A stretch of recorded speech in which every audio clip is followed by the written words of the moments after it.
Há pouco mais de um ano foi aprovada em Brasília a reforma trabalhista. A nova legislação trouxe algumas mudanças para a lei que rege as relações de trabalho no Brasil. As regras permitem, por exemplo, a flexibilização da jornada diária de trabalho, a divisão das férias e a negociação do salário entre empregador e trabalhador. Alguns pontos geraram polêmica, como o contrato intermitente e a permissão para mulheres grávidas trabalharem em locais insalubres. Para discutir esse primeiro ano da reforma, eu recebo Pedro Capanema, advogado especialista em relações de trabalho, consultor jurídico da Firjan, e Sérgio Batalha, advogado da área trabalhista. Obrigada pela presença dos dois. Bem-vindos ao Alerj Debate. Prazer participar. A primeira pergunta que eu queria trazer para o nosso debate é em relação ao desemprego, né? O maior argumento que a reforma trabalhista, na época que ela estava sendo discutida e aprovada no Congresso, o maior argumento em defesa da reforma e que atingiu bastante a sociedade era a questão do desemprego, que estava muito alto. Um ano depois, o desemprego continua muito alto. Foi um erro de diagnóstico ou ainda não deu tempo para a reforma realmente atuar nesse sentido? Bom, eu creio que, na verdade, essa defesa da redução do desemprego era, na verdade, mais uma bandeira política do que um objetivo real da lei. De fato, como eu disse na época, antes, até numa entrevista que acabou ficando conhecida na Globo News, lei não cria emprego. O que cria emprego é produção. Então, é produção econômica. Você não vai contratar mais trabalhadores simplesmente porque ficou barato, a mão de obra ficou mais barata, se você não tem produção para justificar aquilo. Então, assim, na minha visão, a intenção principal da lei, o objetivo principal da lei era, na verdade, a redução do custo da mão de obra para o empresário. Eu acho que esse era realmente o objetivo da lei. Mas isso não faz o empresário contratar mais, na medida que essa mão de obra fica menos pesada? Não, porque só haveria esse efeito se você, por acaso, tivesse uma superapreciação do valor da mão de obra. Se o valor da mão de obra estivesse caríssimo, então se o empresário estivesse contratando menos empregados do que ele precisa. E não é caríssimo, Pedro? Não é caríssima a mão de obra no Brasil? Eu queria, Fernanda, primeiro fazer um ajuste no seu ponto, porque, na realidade, os meses de fevereiro e janeiro de 2018 demonstraram um crescimento do emprego se comparados com janeiro e fevereiro de 2017. Mas foi aí tímido. Não é aquele reflexo do Natal, das festas, que sempre tem uma elevação? Eu estou comparando janeiro e fevereiro de 18 com 17. Desculpa. Então, apesar de ter sido tímido, houve um pequeno crescimento. Agora, eu concordo com Batalha. Mas a gente continua com um número muito alto, né? 13 milhões de desempregados, um número assustador. Sim, eu concordo com Batalha no sentido de que a lei por si só ela não gera emprego e é preciso também a retomada do crescimento econômico. Mas a legislação precisa favorecer isso. E aí, nesse sentido, a reforma trabalhista já mostrou, com o pouco tempo que teve, que houve um favorecimento no sentido de uma retomada de empregos. Agora, é importante dizer também que a reforma não focou só na geração de empregos, mas ela tinha também por pilar a modernização da legislação trabalhista, que era da década de 40, e ainda também dar um ganho em segurança jurídica, permitindo que as relações do trabalho se deem num ambiente mais seguro.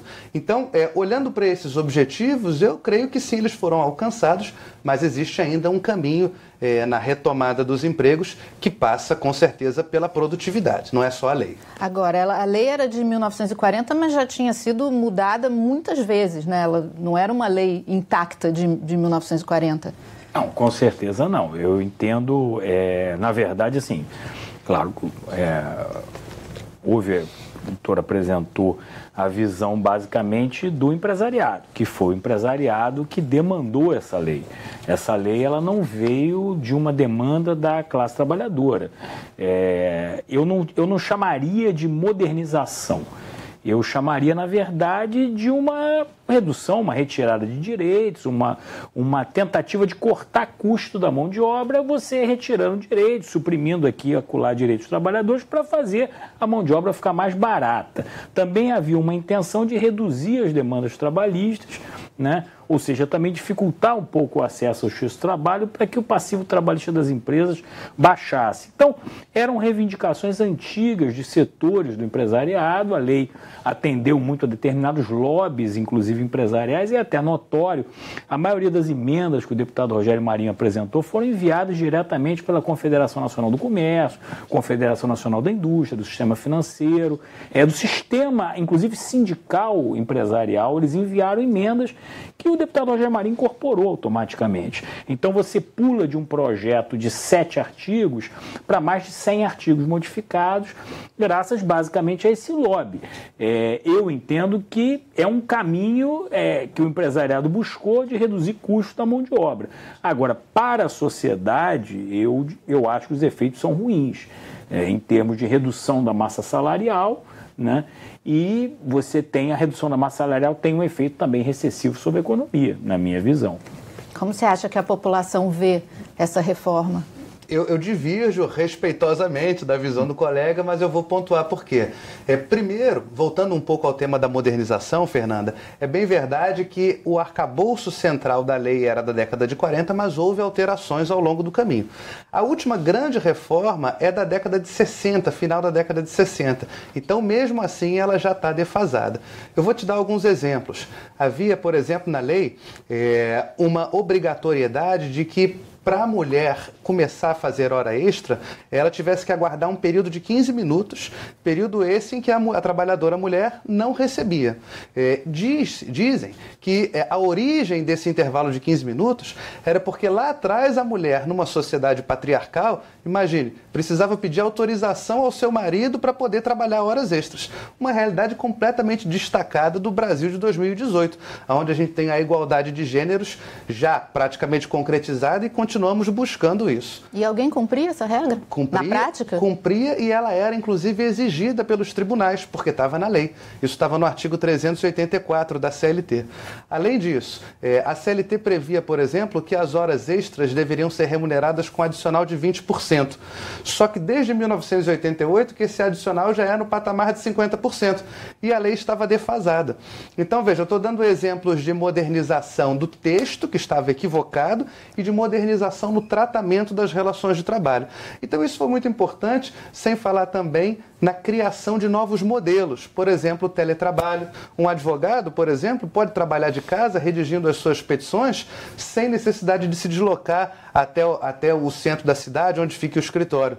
Com isso, eu tenho menos risco de acidentes de trajeto, eu tenho menos poluição, menos carros na rua, eu tenho mais tempo de qualidade para passar com a família. Então, há uma série de aspectos em que houve necessidade de modernização, sim, e eu vejo que a lei conseguiu concretizar isso. Quanto ao ponto da formação do texto da lei, essa lei passou por uma discussão em ambiente democrático no Congresso Nacional por um período superior a 3 meses, quase 4 meses de discussão. Os debates foram intensos, eu me lembro de ter ido a Brasília algumas vezes, participar das audiências públicas, e eram dias inteiros de discussão, onde propostas foram incluídas, muitas, é bem verdade, do setor empresarial, outras também do setor sindical laboral, e essas propostas foram sendo incorporadas à medida que o Congresso foi considerando válido. A lei foi aprovada na Câmara e foi aprovada no Senado. Então, a forma final, ela realmente é resultado do caminhar inicial, que era muito pequeno, e essa construção que foi havendo ao longo do debate até que se chegasse na forma final. A gente só questiona se os trabalhadores têm um acesso aos políticos tão bom, tão direto quanto os empresários, né? Nós temos Será que alguém levou em conta as solicitações dos trabalhadores? Principalmente no estado do Rio de Janeiro, para ficar num exemplo, nós temos parlamentares com um viés bem de esquerda, de igualdade social, com ponderações que foram levadas e foram apresentadas. Eu me lembro, inclusive, que isso me marcou muito na época das discussões, que o viés aqui do estado do Rio de Janeiro sempre foi um viés mais de levar as reivindicações dos trabalhadores. Então, eu lembro de ter percebido isso da bancada federal fluminense. Interessante. O tema do teletrabalho que o doutor levantou é até um tema interessante, que é exatamente muito do espírito da lei. Na verdade, o teletrabalho, né, a legislação trabalhista, ela aceita a realidade que existe. O teletrabalho já existia, ele não foi criado pela reforma trabalhista. O que a reforma trabalhista fez foi tirar o direito às horas extras de quem faz teletrabalho. Então você vê aí basicamente o espírito da lei, que é, a meu ver, uma intenção injusta e até juridicamente duvidosa, porque a princípio você, para não ter direito às horas extras, o regime antigo, como é que era? O trabalhador externo que tinha uma tarefa que impossibilitava o controle de horário. Esse trabalhador não tinha hora extra, direito às horas extras.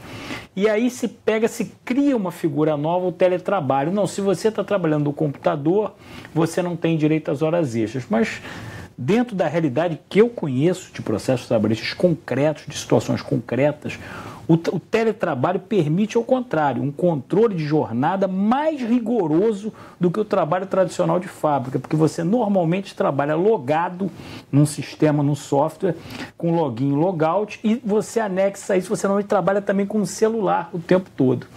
Então, ironicamente, o teletrabalho tem um controle de jornada maior, só que foi retirado desse trabalhador o direito às horas extras. Então, assim, como eu disse, a lógica da reforma foi uma lógica de atender o empresariado. Você não vai ver nenhum artigo praticamente criando algum direito, alguma coisa favorável aos empregados. Aliás, só se falava numa coisa, dividir as férias. Quando se queria dizer alguma coisa para passar a lei, não, vai poder dividir em 3 períodos, o que não é ruim, mas também não é necessariamente nenhuma grande conquista. Então, assim, como eu disse, é uma lei basicamente atendendo ao empresariado, né? E você foi aqui acolá tirando alguns direitos. O reflexo, um ano depois, eu não vejo criação de emprego. Eu até não vou dizer que a lei teve um efeito, já houve uma redução da massa salarial. Eu acho que teve efeitos ainda piores sobre a economia, porque, sinceramente, o próprio empresariado está um pouco perplexo com a lei. Ela mudou tanto, de forma tão profunda as relações de trabalho, que alguns empresários até com cautela estão evitando aplicar plenamente todos os institutos da lei. Até porque vários pontos da lei estão sendo questionados no STF, né? São polêmicos. São as ADINs, né? E não só em constitucionalidade, se fala muito em constitucionalidade, mas na verdade, toda lei, né? A CLT é um sistema. Toda lei ela tem que ser interpretada de forma sistemática. Então você cria uma regra, você tem que interpretar junto com outra. E não foram revogados diversos princípios gerais da CLT, né? Então, o que acontece? Alguns aspectos da lei podem esbarrar ou ser interpretados de acordo com outros artigos da CLT e não produzirem aquele resultado que a lei originalmente buscava, né? Que os autores da lei originalmente buscavam. Então, por isso que, em muitos casos, o empresariado está um pouco reticente com a aplicação da lei.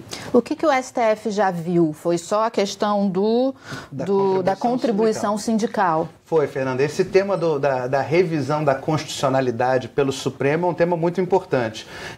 Claramente, a reforma ela despertou em certos setores da sociedade, como o Dr. Batalha está colocando, um sentimento de rejeição e de uma possível inconstitucionalidade. Isso motivou algumas ações buscando que o Supremo declarasse ou não se os temas são constitucionais. Então, a gente tem ações no Supremo sobre o trabalho intermitente, sobre a questão da gestante, e o tema da contribuição sindical foi o primeiro tema que foi apreciado pelo Supremo. Que era a maioria das ADINs, né? Eram sobre, acho que 18 das 26, uma coisa assim. O sistema sindical no geral. Isso, de quase 30 ações, nós tínhamos cerca de 16 ações que tratavam desse tema da contribuição sindical. Então, o Supremo já confirmou a constitucionalidade da reforma, ou seja, a contribuição sindical... Aspecto, né? Sim, sem dúvida. Nesse aspecto, a contribuição sindical, ela é facultativa de acordo com a lei.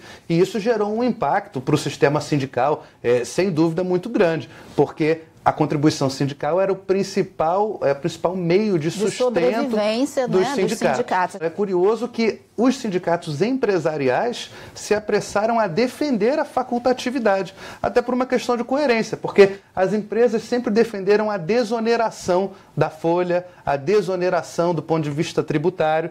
Então não era razoável que as empresas defendessem a desoneração, mas que os sindicatos patronais tentassem preservar essa receita, por mais que uma receita seja muito importante. Significativa.